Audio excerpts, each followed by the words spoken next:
তো আজকে দেখো এই গরমে মনে হয় শুধু টক খাওয়াই উচিত। এই দেখো টক ডাল করেছি আম দিয়ে, আর এই যে পটল ভেজেছি, শসা নিয়েছি, আর একটুখানি আজকে বাজারে মাছ টাছ পেলাম না সেরকম, তো একটু মাংস নিয়ে এসেছি, একটু কষা কষা করেছি কাঁচা লঙ্কা দিয়ে।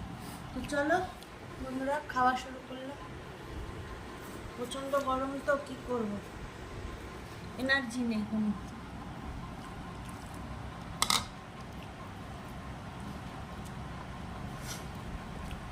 একটা লঙ্কা নিয়ে এই যে